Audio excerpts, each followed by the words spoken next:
Welcome to the wonderfully weird world of the Tinfoil Hat Fan Club, where we talk about all the batshit crazy stuff that goes on in the world, and there is loads. So, today I want to talk about drones, I want to talk about the mass of UFO sightings, and I want to talk about ancient aliens. Now, let's just mention the drone situation that's been happening all over. Now, I honestly think these things are man-made. It's a bit like TikTok videos that everyone has to copy, okay? First you had the UK US Army based drones, then you had the New Jersey Swarm. Now they were definitely man-made, but I think they were government drones, okay? Then you had everyone jumping on the bandwagon and flying their own drones, from very large drones, very expensive drones, to little ones you could buy from Amazon. They're all getting on board, okay, and they're all just joining in. So, of course, you are seeing a mass amount of drones out there. But what's happened is people have started to look up to the sky. You know, people who wouldn't normally be interested. So all those new cameras, video recorders, and faces pointing towards the heavens are spotting things that are always there. They just don't see them. Now, these are genuine UFOs, UAPs, orbs, flying saucers, whatever you want to call them, okay? These strange lights, orbs, UFOs, UAPs have been knocking around for thousands of years. It's not a new thing. They've always been there. It just takes millions of people looking for drones to spot them. Okay, so look, stay tuned and I will tell you all about it.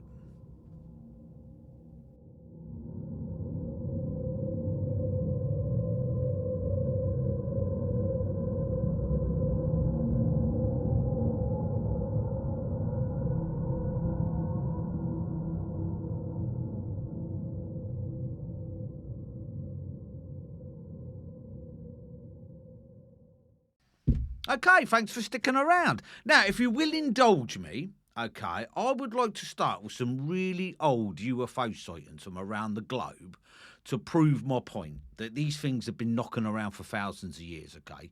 The story of UFO sightings begin in ancient times. Texts, artwork, and even cave paintings from different cultures hint at encounters with celestial alien phenomena or beings that could not be explained for their knowledge at the time, okay? So they're seeing stuff, they don't know what it is, so they're painting it on their caves, okay? They've been knocking around for thousands of years.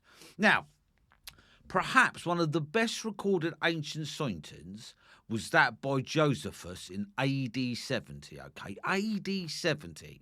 Right, now this is written down and this is recorded, okay? Now, I'm going to tell you the sighting and you can tell me what you think it is, right?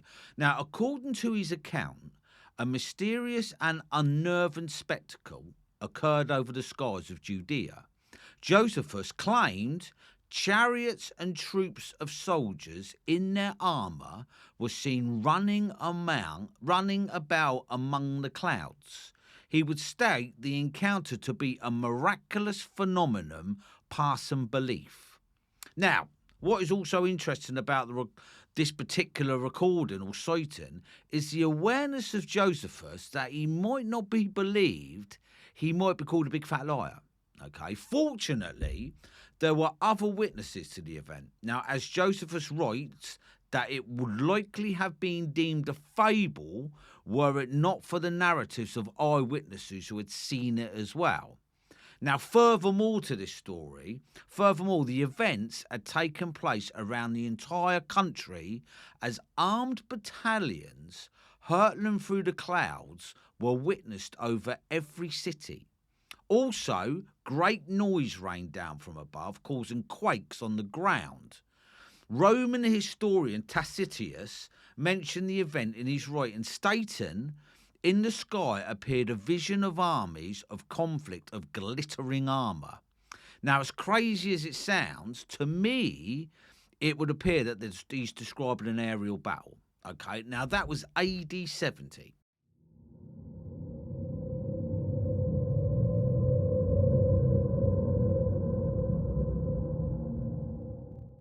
Now, another one, okay, this was 12 BC. There is actually very little known about this particular incident, but it is worth including here simply because of the bizarre nature of it at the time when very few things should have been in the sky. In fact, nothing should have been in the sky, right? In 12 BC, a strange comet-like object simply hovered over Rome for several days. It then melted into what was described as flashes that looked similar to torches. Now, that would be lights, wouldn't it? The account, as brief as it is, doesn't mention any kind of sound or loud noise, so it is unlikely to have been a sudden explosion, or what would give it the lights, you know. Maybe that craft was a mothership of some kind, which dispersed smaller probe-like crafts after surveying the area as it hovered, and that would explain the molten lights, wouldn't it? Because they were just dropping off this vehicle. The reason for this is that, no, the reason that this is a good account is that Roman historians and recorders of current events had to go through strict procedures to ensure their reports were credible and accurate, and only then could the account be entered into official records. So that was 12 BC. It described a comet-like object that dropped molten lights. So what do you think that was? It couldn't have been a comet, because obviously comets don't stop. They don't hover for a couple of days. Swamp gas? Flock of birds? I doubt it very much. So look, tell me what you think. Drop me a line. Okay, now this one, the other one, is from 74 BC. And as the Roman army progressed towards a clash with the army of King in what is now modern-day Turkey, both sides will witness something completely out of the ordinary. The account, which took place, as I say, in 74 BC, was chronicled by the historian Plutarch. Plutarch stated that despite the perfectly fine and pleasant weather, a sudden boom announced itself over the area and a flash spread across the sky. He then wrote, a huge flame-like body was seen to fall between the two armies. Furthermore, Plutarch would provide a solid and detailed description of the object. He stated that it was the shape of a wine jar and the colour of molten silver. The object landed in between the two armies, stopping their advancements. Each army, both fascinated and scared of the mysterious craft before them, began to retreat, temporarily halting the conflict. Now, what do you think that was? Now, that he is saying a craft landed in between two armies. 74 BC that was. I will give you another one. Okay. It says, over the skies of Ariminum, Italy, in around 122 BC, there were several sightings of 3 moons appearing in the sky together. Furthermore, these objects were visible during the daylight hours as well as night. Now, it says in Book 2 of his Natural History, Pliny would be one person who recorded the event, stating, 3 moons have appeared at once in the consulship of Neres, Domitius, and Gaiaphanus. Another writing of the 3 moons appears in Book 1 of the Roman History, which says, at Ariminum, bright like the day, blazed out at night. So, at Ariminum, bright light, like the day, blazed out at night, and that 3 moons were visible in many parts of the country. Whether this sighting was an intellectually guided craft or not is up for the debate. Some mainstream historians have postulated that the sightings were atmospheric phenomenon. Whether this would be something that the writers at the time would feel the need to recall is a matter of opinion, isn't it, really? Now, 3 moons, one that made night look like day. How could that be an atmospheric phenomenon? Okay, but hey, look, as I say, it is open to debate. Right, okay, now we've got one more to talk about. Okay, this one suggests a flaming shield in reddish colour that floated between 2 armies. Okay, now, at a time when the great part of modern-day Europe was known as Francia, or Kingdom of the Franks, Zygerberg, in what is now modern-day Dortmund, was being attacked by battalions of Saxon soldiers, okay? Now, as this attack progressed, however, a bizarre object appeared in the skies overhead.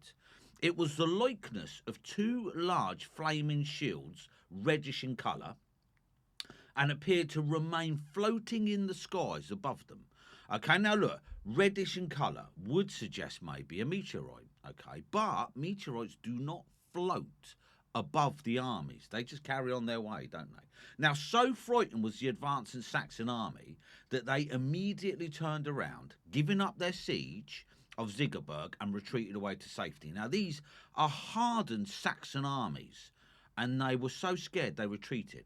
Now, the account is recorded in detail in the Latin annals, which record much of the history of the region between AD 741 and AD 829. So this is a proper recorded incident.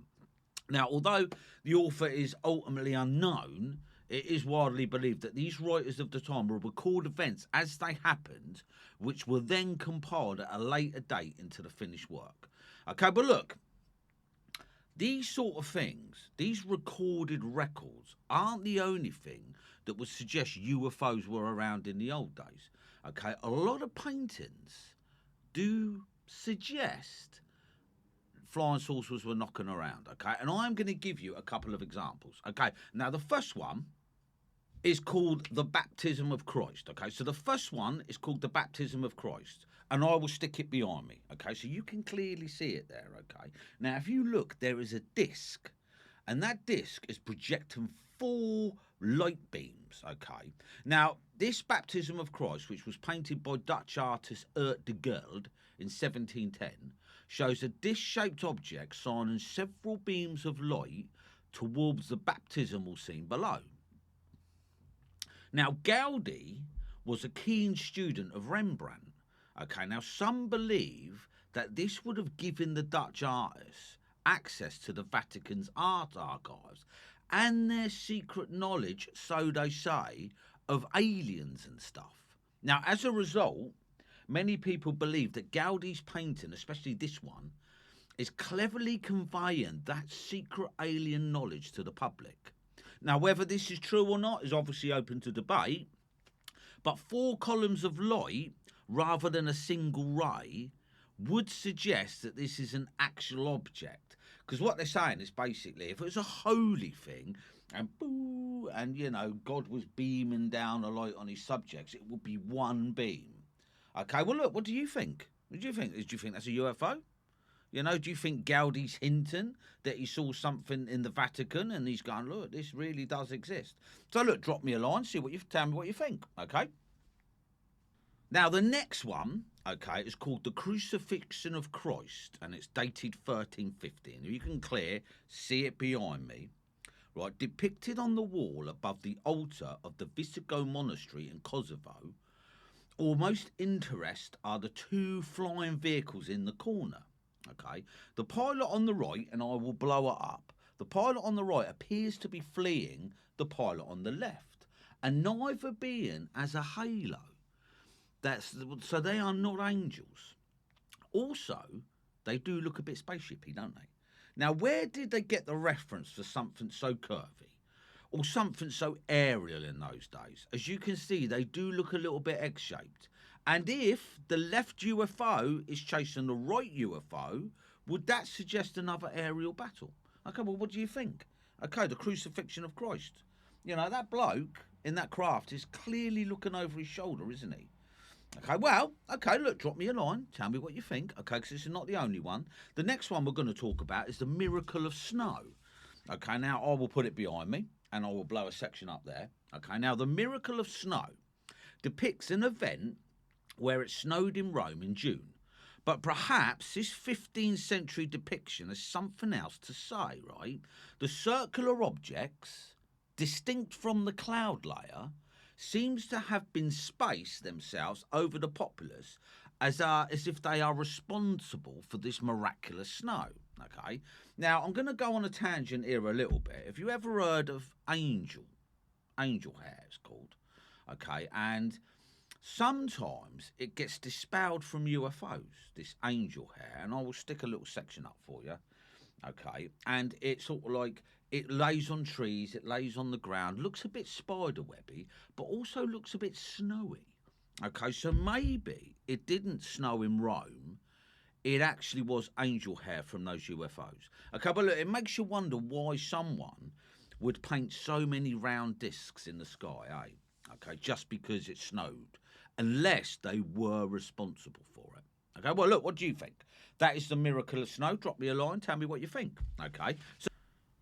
Okay, right. Well, the next one is the woodcut. Okay, and I will stick it behind me. What do you think? Okay, as you can clearly see, there are red and black globs. Okay, now this was carved in Basel in Switzerland in 1566, and it says it depicts some strange aerial event. Right, black globes were described as moving with immense speed and blocking out the sun as they covered the sky. Look, look. Now we would obviously call that now orbs, wouldn't we? Now, it's dated back in, 1566. Okay, so we're going back to 2024 and the events that we've been seeing in December. Looks like it's happened before, doesn't it? Okay, 1566. Right, okay, now the next one. Okay, right, the next one. Okay, I love this one. I really love this one, right? It's the Madonna with St. Giovanni, okay? In the painting, the Madonna with St. Giovanni, a flying craft is above and behind the left shoulder of the Madonna. And you can clearly see a man and a dog looking up. Right, there it is. Look, look, a man and his dog looking up, okay? His dog appears to be barking at it, which suggests that the object isn't divine, okay? Rays of light appear around the craft. This was painted in the 15th century. And if you look at it, it looks as if it's depicting like some sort of a light around it as well. Okay. Now, they reckon the position of the Madonna in relation to her children has led some to suggest that she is shielding them from the craft. Okay. Her halo also appears darker and fainter in this particular picture. Could that be related to the object in the sky behind her? Did it have a diminutive effect? Well, look, apart from all of that, because that is proper supposition, that looks like a UFO to me. It even looks like a UFO that's glowing. Okay, well, what do you think? What do you think? Now, that, as I say, is the Madonna with St. Giovanni. Okay, right? So, all of this can be down to supposition, of course. Now, some of the paintings, of course, may not be UFOs. Of course, like I said, it is all down to interpretation. But, right, the next one I'm going to show you, the broadsheet of Nuremberg, is hard to explain as anything else, okay? Now, according to the broadsheet, around dawn on the 14th of April 1561, many men and women of Nuremberg saw what the broadsheet describes as an aerial battle out of the sun, followed by the appearance of a large black triangular object and exhausted combatant spheres falling to the earth in clouds of smoke. Now, would that suggest they were on fire and they got shot down? Okay. Now, the broadsheet claims that witnesses observed hundreds of spheres, cylinders, and other odd-shaped objects that moved erratically overhead. Were they on about dogfights? Okay. Now, the woodcut illustration behind me, as you can see, depicts objects of various shapes, right? Now, they include crosses. Now, these crosses are with and without spheres on their arms, okay? Small spheres, two large crescents, a black spear, and cylindrical objects from which several small spheres emerged and darted around the sky at dawn. What would suggest that maybe those cigar-shaped things were like the motherships and those orbs were detaching. Okay, so what do you think? I mean, man, that's crazy, isn't it? It really does seem to depict an aerial battle. Okay, even saying that some of these orbs fell to earth in clouds of smoke. So what do you think? Obviously, drop me a line and tell me, right? Now, whether one believes in ancient alien wars or not, right, the possibility of extraterrestrial influence on Earth's past is fascinating and hard to ignore, right? Stories of celestial battles, complex ancient structures, and strange encounters remind us that there is much we still do not understand about our own history and the universe. I mean, Graham Hancock, I suggest you check that bloke out, right? He calls us a species in amnesia, doesn't he? Now, as we continue to explore space and uncovering Earth's mysteries, we may eventually learn whether these stories are relics of human imagination or signs of something truly, truly remarkable beyond the world. What do you think? Okay, so like I said, going back to how I originally started this, 2024 is not the first time we've had loads of sightings in the sky. I just think it's jumped tenfold because people have taken more interest. Now, there's the Battle of 1947. Okay, there's the Battle of Los Angeles that happened in 1942. There's a UFO wave that happened in 1952 over Washington. Washington apparently is a massive magnet for UFOs, and I think I will cover them in an upcoming episode. So please, like and subscribe if you can, and if you subscribe, you'll catch me other videos. Okay, and I will catch you on the next one. Thanks very much for tuning in.